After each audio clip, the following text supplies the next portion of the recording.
Esta tarde, como bien sabemos, nos encontramos aquí para presentar esta obra, Hongos y cenizas. Yo no voy a decir mucho más, creo que con el vídeo que hemos empezado y con todo lo que va a acontecer esta tarde nos va a dejar indiferentes. Muchísimas gracias de nuevo y os doy paso con Pedro.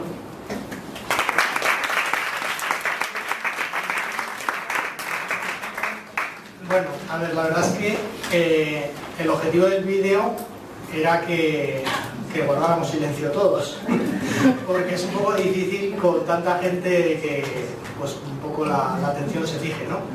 Y bueno, damos gracias a Karl Popper por esto, pero aunque la novela transcurre en un futuro, no cuenta esto, ¿vale? Esto es lo que pasa antes. Esta es la segunda novela. La primera fue Nada está terminado. Algunos de los que estáis aquí asististeis a la presentación, con lo cual os agradezco que vengáis a todos por segunda vez, o a los que ya habéis venido ya a la primera. Una gira de juego. Vale, pero hoy vamos a hablar de hongos y cenizas. Entonces, lo primero es que una vez escrita la novela y liberada, pues aquí el autor pues no se responsabiliza de lo que puedan pasar los próximos 50 años, ¿vale? Quiero decir que cualquier cosa que pase, como una catástrofe tecnológica o nuclear, o algo para algunos menos probable, como la devastación del planeta por el cambio climático, pues no es responsabilidad mía, ¿vale? Es más o menos lo que depende de la gente que estamos aquí y de lo que vaya a pasar en los próximos años. Decía, bueno, esta es la dedicatoria del libro. Quiero dedicárselo a mis padres, que no están aquí, no es un entorno muy amigable para ellos, pero bueno, simplemente que sepáis que se lo dedico a ellos y que hicieron posibles muchas vidas. Cuando leáis el libro entenderéis lo que quiere decir esto. Bien, en realidad todo empieza con una palabra. En la Biblia todo empieza con el verbo, pero en esta novela todo empieza con un nombre propio. Es un nombre propio que está en la periferia de la consciencia del narrador. Y se da cuenta de que los nombres propios son importantes, porque a veces el nombre de un hombre es muy importante para una mujer y el de una mujer es muy importante para un hombre, porque son anclas en el magma caótico del subconsciente. Y lo que intentan a veces es fijar un recuerdo, igual que a veces las palabras, a veces los olores, a veces los lugares. En la novela hay 3 tipos de nombres, ¿vale? Y como hoy vais a conocer a los personajes aquí, porque a mí me gusta que la gente conozca a los personajes por ellos mismos, pues yo voy a hacer una introducción muy breve para que entendáis quiénes son, ¿vale? Pues vamos a dar paso a los personajes, ¿vale? Entonces, esto lo vamos a hacer de esta manera. Yo os voy a contar algo que para mí es importante, ¿vale? Y que está hecho de palabras. Y después de estas palabras, espero que se entienda el significado que para mí tiene la palabra generación. Que si tiene alguno en cierto momento de tu vida, es que la siguiente pueda existir. Vale, pues entonces vamos a ello.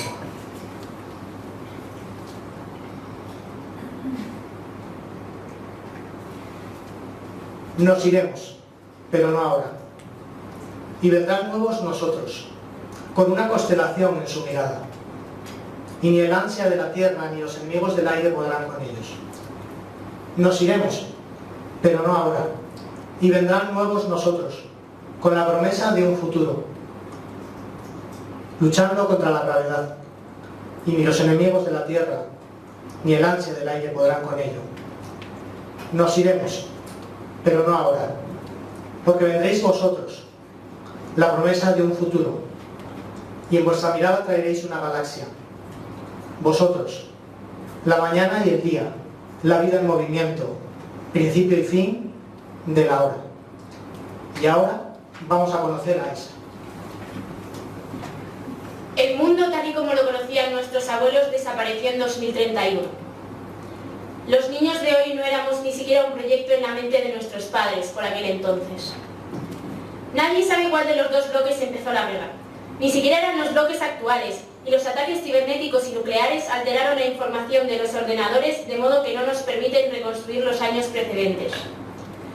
Según las investigaciones que se han podido realizar, los Estados Unidos y la China de entonces habían estudiado el doble ataque, consistente en esparcir virus letales por la red informática y radiación por la superficie de la Tierra mediante bombas de neutrones, dado que las dos partes sabían, con los precedentes del siglo XX, que las armas atómicas de máxima destrucción en una guerra global acabarían probablemente con todo el planeta. No lo destruyeron, pero la radiación no cubre parcialmente hasta nuestros días. Al contrario que la radiación, la extensión del ataque cibernético alcanzó a todo el mundo. Los virus se propagaban por Internet, pero encontraron también la forma de atacar a través de la red eléctrica. A aquel efecto de la guerra se le llama el gran apagón. Desapareció mucho conocimiento en pocos días. El primer efecto fue la caída de la red mundial. El segundo efecto fue el caos de la maquinaria que había sobrevivido. Las máquinas tenían datos alojados en la nube, que habían sido encriptados o directamente eliminados. Así que los procesos que estaban automatizados dejaron de funcionar. Se volvió a otras fuentes de almacenamiento del saber, y los libros en papel volvieron a ser un bien muy preciado. En Marruecos, la guerra civil nuclear nos afectó parcialmente. Los proyectiles que cayeron sobre la antigua España produjeron enormes daños, y la radiación se expandió por el norte de nuestro país. Sobre el sur se libró de ella. El ejército creó una frontera e impidió el paso de los infectados por la radiación, que tuvieron que detener su éxodo en aquella barrera. Mis padres supieron que habían muerto muchos hermanos y primos sin poder hacer nada. Teníamos pocos ordenadores y máquinas, y había que aguantar con ellos hasta que la guerra civil nuclear se diera por finalizada. Nos quedaban aún años por delante hasta el final de la guerra, que no llegó hasta 2035.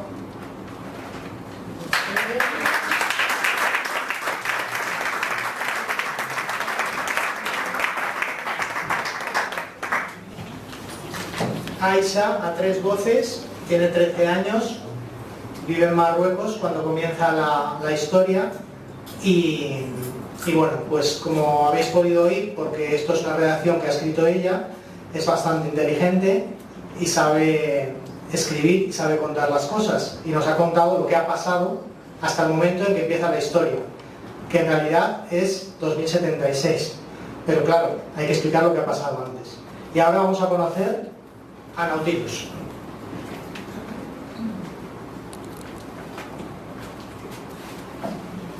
Bueno, empezaría diciendo que no soy un héroe, ni lo era, pero tampoco un miserable.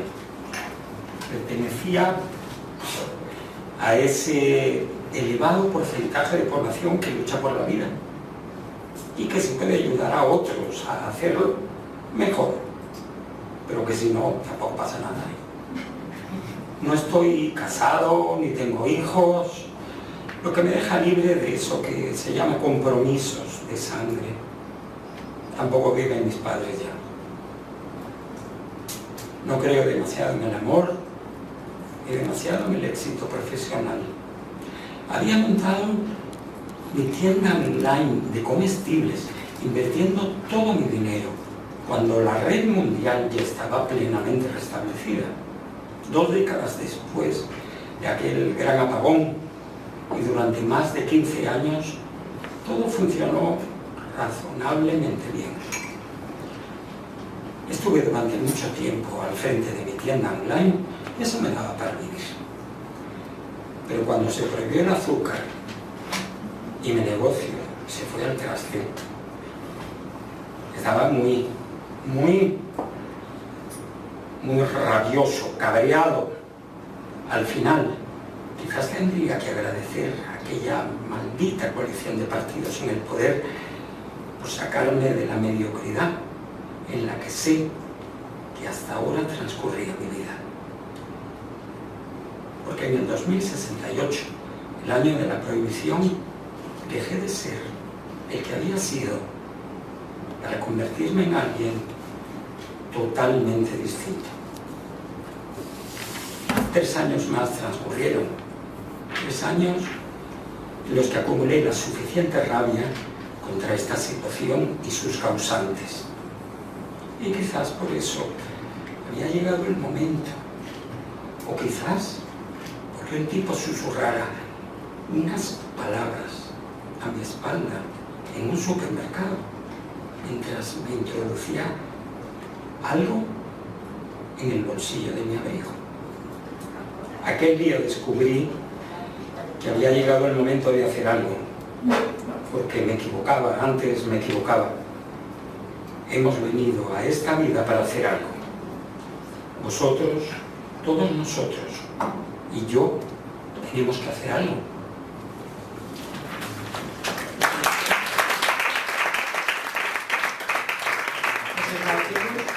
Tiene 45 años, vive en Arcadia. Por cierto, tenéis una circular de Arcadia, creo que algunos la tenéis, o la mayoría de vosotros, del gobierno de Arcadia, tener cuidado con lo que hacéis.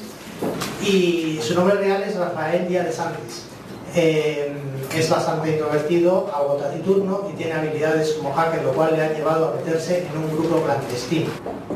Un libro es una labor individual, pero hay un montón de gente detrás.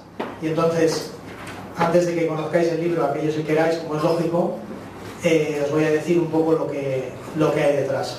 Creo que con esta breve introducción conocéis un poco el marco en el que transcurre, creo que conocéis el conflicto que se plantea y espero que alguno de los personajes os haya interesado lo suficiente como para seguir sabiendo de ellos. Bueno, pues muchas gracias a Francisco Alcoba, por cierto, escritor también, premiado, por haber leído esta novela y haberla dado coherencia a lo que era. Gracias a Mercedes Benito por haber traído la palabra precisa que me faltaba en algunos momentos. La palabra cibernuclear se debe a ella. Ana Isabel Castro, Isabel y Víctor Blas son el aliento amigo que uno necesita para escribir y para seguir escribiendo a lo largo de un par de años que ha llevado esto. Eva Abad ha sido la mirada externa, es una autora de blogs que nos leímos mutuamente su novela y la mía y me dio su opinión. Por supuesto, agradecer al grupo de lectura de los cronopios y famas, que hay algunos cronopios y algunas famas por ahí, que ha hecho posible que mi vida literaria se enriquezca hasta un punto que nunca habría supuesto. El grupo de escritura de José Luis Saavedra ha hecho posible el rigor de la corrección de mis textos en general y de esta novela en particular. Fue uno de los sabios a los que yo oí decir que no es importante la libertad de expresión si no hay libertad de pensamiento. Si hay libertad de expresión y no hay libertad de pensamiento, pues nos va bastante mal. Y el puñado de frikis tecnológicos, que hay alguno por ahí también en empresas de software, han hecho posible que conceptos relacionados con las redes y sistemas informáticos tengan coherencia. Y gracias, por supuesto, a tantos grupos humanos que me han nutrido y hecho posible el debate de ideas, la literatura, el cine o la naturaleza. Y por último, Libros Indie ha hecho posible la edición del libro y la gente de Aleatorio, con escándalo a la cabeza, han hecho posible el espacio de la presentación. Laura, María, Ana Alcoba y Emilio López Gil han hecho posible que estos personajes cobraran vida. Y solo quiero abusar de vuestro tiempo un minuto más. Todas las barajas tienen un comodín. Eva de la Fuente ha sido mi comodín. No solo ha sido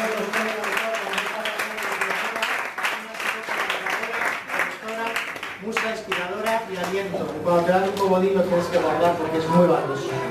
Por último,